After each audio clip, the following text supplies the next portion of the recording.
ওই বালকের একজন আত্মীয় খুব দ্রুত ডেকে নিয়ে আসছে। ওই ছোট্ট বালকের বাবা কিন্তু কোনো সাধারণ লোক না, খুব অসাধারণ ওই সময়ের একজন সম্রাট ছিলেন। তা সম্রাট নিশ্চিতভাবেই খুব জ্ঞানী মানুষও ছিলেন, খুব ভালো মানুষও ছিলেন। তো উনি জ্যোতিষীর চেহারার দিকে তাকায় বুঝতে পারতেছে যে সামথিং ডিফারেন্ট, ভিন্ন কিছু হয়তো বা জ্যোতিষী লক্ষ্য করছে এই ছোট্ট বালকের মধ্যে। তখন উনি জ্যোতিষীকে অভয় দিল যে আপনি যা কিছু দেখছেন সেটা আমাকে জানাতে পারেন। তখন ওই জ্যোতিষী বলতেছে যে মাননীয় সম্রাট, আপনার এই সন্তান, তার চেহারা, তার হাতের মধ্যে যে রেখা, এইটা দেখে আমি যেই জিনিসটা লক্ষ্য করছি সেটি হচ্ছে এই ছোট্ট বালকের সুনাম আপনার সুনামকে ছাড়াই যাবে। এই ঘটনা শোনার পরে বাপ যদি শোনে যে ছেলে তার মর্যাদাকে কাটিয়ে ছাড়িয়ে আরো সামনে যাবে, তখন একজন বাপ সবচেয়ে বেশি খুশি হয়। তো ওই সম্রাটও খুবই খুশি হয়েছে।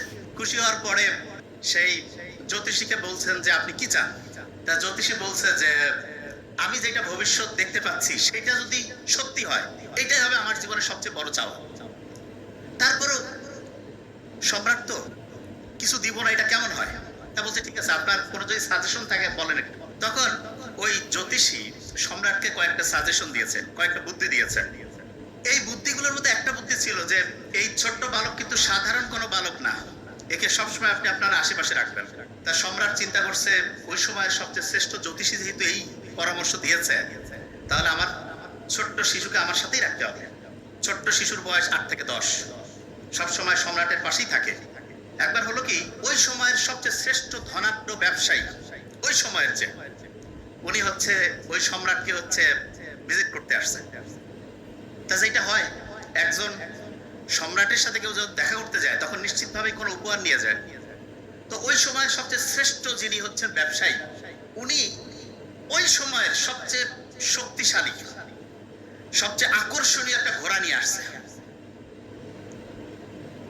ঘোড়াটা এত শক্তিশালী এবং এত আকর্ষণীয়, রাজ্যের যারা সম্রাটের খুব কাছের মানুষজন ওই ঘোড়া দেখে একটু লোভ হয়েছে। সম্রাটকে বলতেছে যে আমাদের একটা আর্জি আছে, যদি একটু শুনেন। বলছে বলো। বলতেছে যে আমাদের মনটা চাচ্ছে আমরা একটু ওই ঘোড়াটার মধ্যে একটু চড়তে চাই। তো সম্রাট খুব ভালো মানুষ ছিলেন, খুব উদার ছিলেন। বলছে ঠিক আছে চলো। কে আগে চড়বে কে পরে চড়বে, পরে বললো যে ঠিক আছে, অ্যাকর্ডিং টু এজ, বয়স অনুসারে যার বয়স বেশি সে আগে চড়বে। তা সিনিয়র যে, উনি চড়তে গেছে। ঘোড়া যখনই উঠতে গেছে, ঘোড়া এমন একটা ধাক্কা মারছে একদম পড়ে গেছে। তখন সবাই চিন্তা করলো বয়স্ক মানুষ, এই জন্য বোধহয় ঘোড়ায় চড়তে পারছে না, তার চাইতে যে জুনিয়র সে যাচ্ছে। ও বাবা, এ ঘোড়ায় যখনই চড়তে মুভমেন্টে গেছে, চড়ার মুভমেন্ট, ওই সময় হচ্ছে ঘোড়া দ্বিগুণ বেগে হচ্ছে তাকে ধাক্কা মারছে।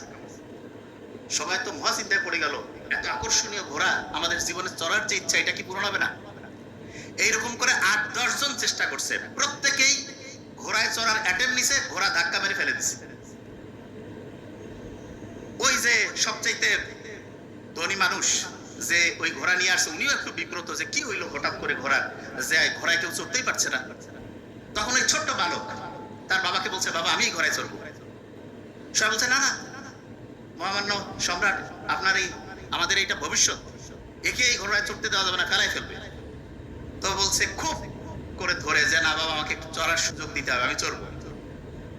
তো এই কথা শোনার পরে সবাই বলতেছে না না, ওকে চড়তে দেওয়া যাবে না। ওর বাবা বলছে না বাবা, তুমি দেখতেছো না তোমার বড় বড় যারা আঙ্কেল শ্রেণীর মানুষ তারাই চড়তে পারলো না, তুমি কিভাবে চড়বা। তো বলছে খুব কনফিডেন্টের সাথে যে বাবা আমি চড়তে পারবো।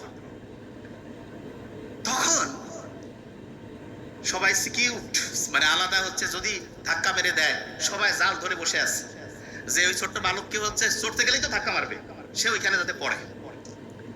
কিন্তু হতবাক করার ব্যাপার হচ্ছে ওই ছোট্ট শিশু 8-10 বছর বয়স, যার ভবিষ্যৎ খুব উজ্জ্বল, সে ঘোড়ার কাছে গেল, একটা ছোট্ট কাজ করলো, বাস জাম্প করে ঘোড়ায় উঠে পড়লো। খালি উঠে পড়লো